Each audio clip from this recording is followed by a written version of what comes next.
পৃথিবীর মধ্যে বাংলাদেশ হচ্ছে একটি মডেল। কোভিডের পরও বাংলাদেশের অর্থনীতি স্থিতিতে অবস্থায় রয়েছে।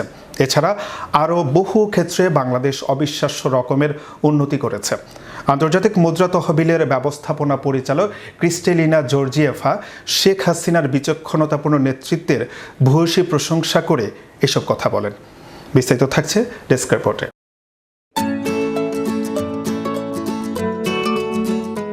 29 এপ্রিল শনিবার অপরাহ্নে ওয়াশিংটন ডিসি সংলগ্ন ভার্জিনিয়ার রিজ কার্লটন হোটেলে প্রধানমন্ত্রী শেখ হাসিনার সাথে সৌজন্য সাক্ষাৎ করেন IMF এর ব্যবস্থাপনা পরিচালক সহ পদস্থ কর্মকর্তারা। অত্যন্ত হৃদ্যতাপূর্ণ পরিবেশে এই সাক্ষাতের আলোকে সন্ধ্যায় প্রেস ব্রিফিংকালে পররাষ্ট্রমন্ত্রী ডক্টর A.K.A. মোমেন আরও জানান, গোটা বিশ্ব যখন অস্থিরতায় নিপতিত, তার মধ্যেও বাংলাদেশের বহু সেক্টরের উন্নয়ন অগ্রগতি অব্যাহত থাকার জন্য শেখ হাসিনার প্রশংসা করেছেন। প্রধানমন্ত্রীর সাথে বিকেলবেলা আপনার IMF এর ম্যানেজিং ডিরেক্টর ক্রিস্টেলিনা জর্জিয়েভা উনি দেখা করেন, সাক্ষাৎ করে ওনার টিম নিয়ে আসলেন। তো ইনি সাক্ষাৎ করে মাননীয় প্রধানমন্ত্রীর আপনার অভূতপূর্ব প্রশংসা করেন। বলেন পৃথিবীর মধ্যে বাংলাদেশ ইজ এ মডেল, যেটা এই কোভিডের পরেও একটা অর্থনীতি স্টেবল রেখেছে। মাননীয় প্রধানমন্ত্রীর কারণে তিনি বাংলাদেশের বিভিন্ন ক্ষেত্রে অর্জনকে প্রশংসা করেন, আর সেই সাথে স্টেবিলিটি যেটা রেখেছে সেটারও প্রশংসা করেন, এবং বলেন যে বাকিটুকু ওনারা বলবেন যে আপনারা এই মাননীয় প্রধানমন্ত্রী বললেন যে আমি আপনাদের যে লোনটা নিয়েছি IMF এর, সেইটা এটা ব্রিডিং স্পেস হিসাবে, and she appreciated very much. বলেন যে এই ধরনের ভিশন, এই ধরনের লিডারশিপ ইজ ভেরি ইম্পর্টেন্ট। বৈঠকে ছিলেন প্রধানমন্ত্রীর সফর সঙ্গে বাংলাদেশ ব্যাংকের গভর্নর আব্দুর রউফ তালুকদার, অর্থ সচিব ফাতিমা ইয়াসমিন এবং ERD সচিব শরীফা খান। গভর্নর রউফ তালুকদার ব্রিফিংকালে বলেন, গত 14 বছর বাংলাদেশে সবচেয়ে বড় অ্যাচিভমেন্ট হচ্ছে ম্যাক্রো ইকোনমিক স্ট্যাবিলিটি। এজন্য অবশ্য IMF সবসময় বাংলাদেশের পাশে ছিল, তারা আমাদের পরামর্শ দিয়েছে, এজন্য প্রধানমন্ত্রী তাকে ধন্যবাদ জানিয়েছেন। বর্তমানে আমরা $4.7 বিলিয়ন একটি প্রোগ্রামে আছি। গত নভেম্বরে মাত্র 2 সপ্তাহের নেগোসিয়েশনের পরেই আমরা এটি পেয়েছি। অথচ অনেক দেশ অনেক বেশি সময় ধরে দেন দরবার চালিয়েও তা পায় না। এজন্যও IMF-কে বিশেষভাবে ধন্যবাদ জানিয়েছেন বাংলাদেশের প্রধানমন্ত্রী।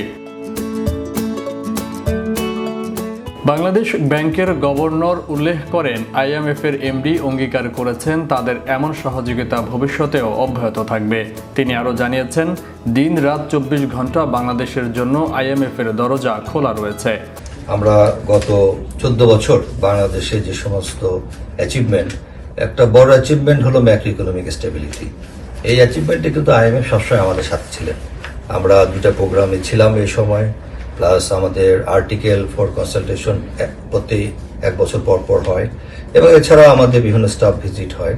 তো IMF সবসময় আমাদেরকে এই ম্যাক্রো ইকোনমিক স্টেবিলিটিতে যদি আমরা বিচ্যুত না হই সে ব্যাপারে আমাদের সবসময় পরামর্শ দিয়েছে, এবং আমরা সেজন্য প্রধানমন্ত্রী ধন্যবাদ জানিয়েছে। এবং বর্তমানে যে আমরা জানেন একটা প্রোগ্রামে আছি, $4.7 বিলিয়ন একটা প্রোগ্রাম। এটা গত নভেম্বরে আমরা মাত্র 2 সপ্তাহের একটা নেগোসিয়েশনের পরেই এটা আমরা পেয়েছি। অনেক দেশ বছরের বেশি সময় ধরে নেগোসিয়েশন করেও পায় না, এজন্য মাননীয় প্রধানমন্ত্রী তাদেরকে ধন্যবাদ জানিয়েছেন। তো এটা মোটামুটি সৌজন্য সাক্ষাৎকার ছিল, এবং IMF এর MD অঙ্গীকার করেছেন, যেটা পররাষ্ট্রমন্ত্রী মহোদয় বললেন, যে তারা ভবিষ্যতে বাংলাদেশকে এই ধরনের সহায়তা কন্টিনিউ করে যাবে। 24/7 তারা অ্যাভেলেবল, আমরা যখনই চাবো আমাদের সহায়তা দিয়ে যাবেন। অর্থ সচিব ফাতিমা ইয়াসমিন বলেন, বাংলাদেশের উন্নয়ন অগ্রগতিতে IMF পাশে থাকায় অন্যান্য ডেভেলপমেন্ট পার্টনারও স্বস্তিতে আছে, আমাদের ম্যাক্রো ইকোনমিক স্ট্যাবিলিটি থাকায়। MD আরেকটি বিষয় বিশেষভাবে উল্লেখ করেছেন যে, জলবায়ু পরিবর্তনের ভয়ঙ্কর আশঙ্কা থেকে জনগোষ্ঠীকে রক্ষার্থে মাননীয় প্রধানমন্ত্রীর উদ্ভাবনী চিন্তাভাবনা সুফল আনছে। স্কুলসমূহকে প্রাকৃতিক দুর্যোগের সময় নিরাপদ আশ্রয়স্থল হিসেবে ব্যবহারের ব্যাপারটিকে শুধু মানুষের জন্যই নয়, গৃহপালিত পশু পাখির সুরক্ষার্থেও কাজে আসছে। এছাড়া ঝড় জলোচ্ছ্বাসের পূর্বাভাসের সিস্টেমও খুবই কার্যকর হচ্ছে। মানুষের মধ্যে আস্থা এসেছে এই সিস্টেমের প্রতি। প্রাকৃতিক দুর্যোগের সাথে সঙ্গতি রেখে বাংলাদেশের প্রধানমন্ত্রীর নির্দেশে বেশ কিছু পদক্ষেপেরও প্রশংসা করেছেন আইএমএফের এই শীর্ষ কর্মকর্তা। বলেছেন, মুরগির স্থলে হাঁস পালনের বিষয়টি তার অন্যতম। প্রাকৃতিক দুর্যোগে সবকিছুর সয়লাভ হলেও হাঁস বেঁচে থাকে। বাংলাদেশের উন্নয়নের ধারা বিবরণী কালেও সম্মিলিতভাবে কাজের কথা স্বীকার করেছেন আইএমএফ এমডি। যে আমাদের হচ্ছে কি আইএমএফ এর আমরা প্রোগ্রামে আছি, আইএমএফ এর প্রোগ্রামে থাকাতে শুধু আইএমএফ এর কাছ থেকে যে আমরা যে প্রিএমপ্টিভ যে সহায়তা পাচ্ছি সেটা শুধু না, আইএমএফ এর প্রোগ্রামে থাকা অন্যান্য ডেভেলপমেন্ট পার্টনারও কিন্তু একটা স্বস্তিতে আছে, আমাদের ম্যাক্রো ইকোনমিক ফান্ডামেন্টালস ঠিক আছে, সুতরাং তারাও তাদের যে আমাদের যে সাপোর্ট সেটাও তারা দিতে পারে। আজকে হচ্ছে আমাদের আইএমএফ এর এমডি আরেকটা যে বিষয় বললেন যে আমাদের ট্রান্সফরমেশন, ইনোভেটিভনেস, আমাদের মাননীয় প্রধানমন্ত্রী তিনি বললেন যে আমাদের ক্লাইমেট চেঞ্জে আমরা যে এত ভালো করছি তার কারণ হচ্ছে একটা বললেন যে আমাদের স্কুল কাম সাইকো শেল্টার, আমাদের শুধুমাত্র এখানে মানুষ না, এখানে আমাদের জীবিকা, আমাদের তাদের হচ্ছে গিয়ে গবাদি পশু হাঁস মুরগিও যাতে এখানে থাকতে পারে সেরকম ব্যবস্থা আছে। সেকেন্ড যেটা বলেছেন আমাদের ওয়ার্নিং সিস্টেম, আমাদের কিন্তু এখন খুব সহজে আমরা জানতে পারি যে আমাদের সাইক্লোন আসছে, আমাদের শেল্টার হোমে চলে আসতে হবে। এইটা থার্ড যেটা বলছেন সেটা হচ্ছে গিয়ে আমাদের আমরা হচ্ছে গিয়ে ন্যাচারাল ক্যালামিটির সাথে সাথে আমরা অ্যাডজাস্ট করেছি, যেমন আমরা মুরগির জায়গায় আমরা হাঁস পালছি যাতে ডিজাস্টার যদি হয় হাঁস তো সারভাইভ করবে। তো এই আমাদের যে চেঞ্জগুলা, আমরা যে আমাদের ডেভেলপমেন্টসগুলা, এটা কিন্তু উনি তুলে ধরেছেন, এটা রিকগনাইজ করছেন, আমরা কাজ করছি, আমাদের ডেভেলপমেন্ট করছি, আমরা অ্যাডজাস্টমেন্টগুলা করছি, সেইটা উনি বলেছেন। ইআরডি সচিব শরীফা খান বলেন, ইউক্রেন রাশিয়া যুদ্ধজনিত পরিস্থিতির পরিপ্রেক্ষিতে আইএমএফ দ্রুত বাংলাদেশের বিভিন্ন আহ্বানে সাড়া দেয়ায় প্রধানমন্ত্রী শেখ হাসিনা আইএমএফকে ধন্যবাদ জানিয়ে সাম্প্রতিক সময়ে বিভিন্ন অগ্রগতির কথা তুলে ধরেন। এ সময় বাংলাদেশের উন্নয়ন অগ্রগতি সমূহকে গ্লোবাল মডেল হিসেবে মনে করেন বলে আইএমএফ এমডি উল্লেখ করেন। জলবায়ু পরিবর্তন, বন্যা, জলোচ্ছ্বাস, ঘূর্ণিঝড় পরবর্তী পরিস্থিতি মোকাবেলায় বাংলাদেশের কাছে অনেক দেশ শিখতে পারছে বলেও এমডি জানান। উন্নয়নের ক্ষেত্রেও বাংলাদেশ অনুকরণীয় হিসেবে বিবেচিত হচ্ছে বিশ্বের অনেক অংশে, একথা বলেছেন এমডি। বাংলাদেশে নারী ক্ষমতায়নের ক্ষেত্রে কি কি গুরুত্বপূর্ণ পদক্ষেপ গ্রহণ করা হয়েছে তা সবিস্তারে উল্লেখ করেন শেখ হাসিনা। প্রথম অর্থ সচিব, ইআরডি সচিব পর্যন্ত এখন নারীরা।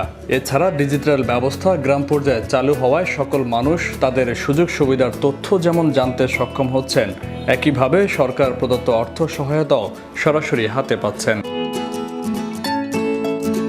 আইএমএফ এমডি বলেছেন, অবকাঠামোগত উন্নয়ন, কানেক্টিভিটি এবং আইনের শাসন বাংলাদেশে বহাল থাকার কারণে আজকের এত উন্নতি। এ সময় শেখ হাসিনা তাকে জানান যে আজকের যে উন্নতি সেটি হঠাৎ করে আসেনি। তাকে যখন গ্রেফতার করে কারাগারে রাখা হয়েছিল সে সময় তিনি পরিকল্পনা করেছিলেন যে ভবিষ্যতে যদি তিনি ক্ষমতায় আসেন তাহলে কিভাবে বাংলাদেশকে গরিবের অপবাদ ঘুচিয়ে উন্নয়নের তিলক পরানো যাবে। এখন সে অনুযায়ী তিনি কাজ করছেন বলেই বাংলাদেশের মানুষ তার সুফল পাচ্ছেন। মাননীয় প্রধানমন্ত্রী আমাদেরকে প্রথম থেকেই সাপোর্ট দেওয়ার জন্য, বিশেষত এই যে ইউক্রেন রাশিয়া যুদ্ধের প্রেক্ষিতে আমাদের দেশে যে একটু সমস্যা হচ্ছিল সেই সময় খুব তাড়াতাড়ি এবং দ্রুত সাপোর্ট দেওয়ার জন্য ধন্যবাদ জানিয়েছেন এবং আমাদের দেশের বিভিন্ন ক্ষেত্রে অগ্রগতিগুলা তুলে ধরেছেন। তাতে ওরা আমাদের এই অগ্রগতিগুলোকে গ্লোবাল মডেল হিসাবে বলে মনে করে যে বাংলাদেশ এই থেকে বাংলাদেশ থেকে অন্যান্য দেশ অনেক ক্ষেত্রে ক্লাইমেট চেঞ্জ, ফ্লাড বা বিভিন্ন কিছুতে লার্নিং নিতে পারে, লেসন নিতে পারে। এবং সবচেয়ে আমাদের ভালো লেগেছে উনি ওমেন এম্পাওয়ারমেন্টের উপরে অনেক হাইলাইট করেছেন এবং বলেছেন যে আমি একমাত্র যারা মহিলাদের সচিব বানিয়েছি এবং প্রথম অর্থ সচিব, প্রথম ইআরডি সচিব আমার হাত দিয়ে হয়েছে। তো এটা আমাদের কাছে যে মহিলা অফিসার খুব ভালো লেগেছে। উনি ডিজিটাল ইনক্লুশনের উপর অনেক এমফাসিস দিয়েছে যে আমাদের অনেক সার্ভিস এখন ডিজিটাল হওয়ার কারণে সরাসরি রিয়েল বেনিফিশিয়ারিরা বেনিফিট পাচ্ছে। তারপরে IMF এর যে এমডি সাহেব উনি বলেছেন যে ইনফ্রাস্ট্রাকচার, কানেক্টিভিটি এবং রুল অফ ল, এই তিনটা বাংলাদেশে কন্টিনিউয়াস থাকার কারণেই বাংলাদেশের আজকের এই উন্নতি। সেই প্রসঙ্গে মাননীয় প্রধানমন্ত্রী বলেছেন যে উনি আজকের যে উন্নতি উনি কিন্তু মানে হঠাৎ করে, মানে উনি যখন জেলে ছিলেন তখনই উনি একটা প্ল্যান করে নিয়েছেন যে ভবিষ্যতে উনি বা যদি কখনো ক্ষমতায় আসেন উনি কিভাবে বাংলাদেশকে গড়ে তুলবেন এবং কোন স্টেজে কি কি পদক্ষেপ নেবেন। বিশ্বব্যাংকের আমন্ত্রণে প্রধানমন্ত্রী শেখ হাসিনা 28 এপ্রিল ওয়াশিংটন ডিসিতে এসেছেন। 1 মে সোমবার বিশ্বব্যাংকের সদর দপ্তরে অনুষ্ঠিত হবে বিশ্বব্যাংক বাংলাদেশের উন্নয়ন অংশীদারিত্বের 50 বছর পূর্তি অনুষ্ঠান। সেখানে উপস্থিত থাকবেন শেখ হাসিনা। এছাড়া দ্বিপাক্ষিক এবং বিনিয়োগ সম্পর্কিত কয়েকটি কর্মসূচিতেও অংশগ্রহণ করবেন বাংলাদেশের প্রধানমন্ত্রী। 2 মে প্রবাসীদের এক সমাবেশেও ভাষণ দেওয়ার কথা শেখ হাসিনার। 4 মে তার লন্ডনের উদ্দেশ্যে ওয়াশিংটন ডিসি ত্যাগের কথা। ফয়সাল মাহমুদ, বিশ্ব বাংলা 24 নিউজ ডেস্ক।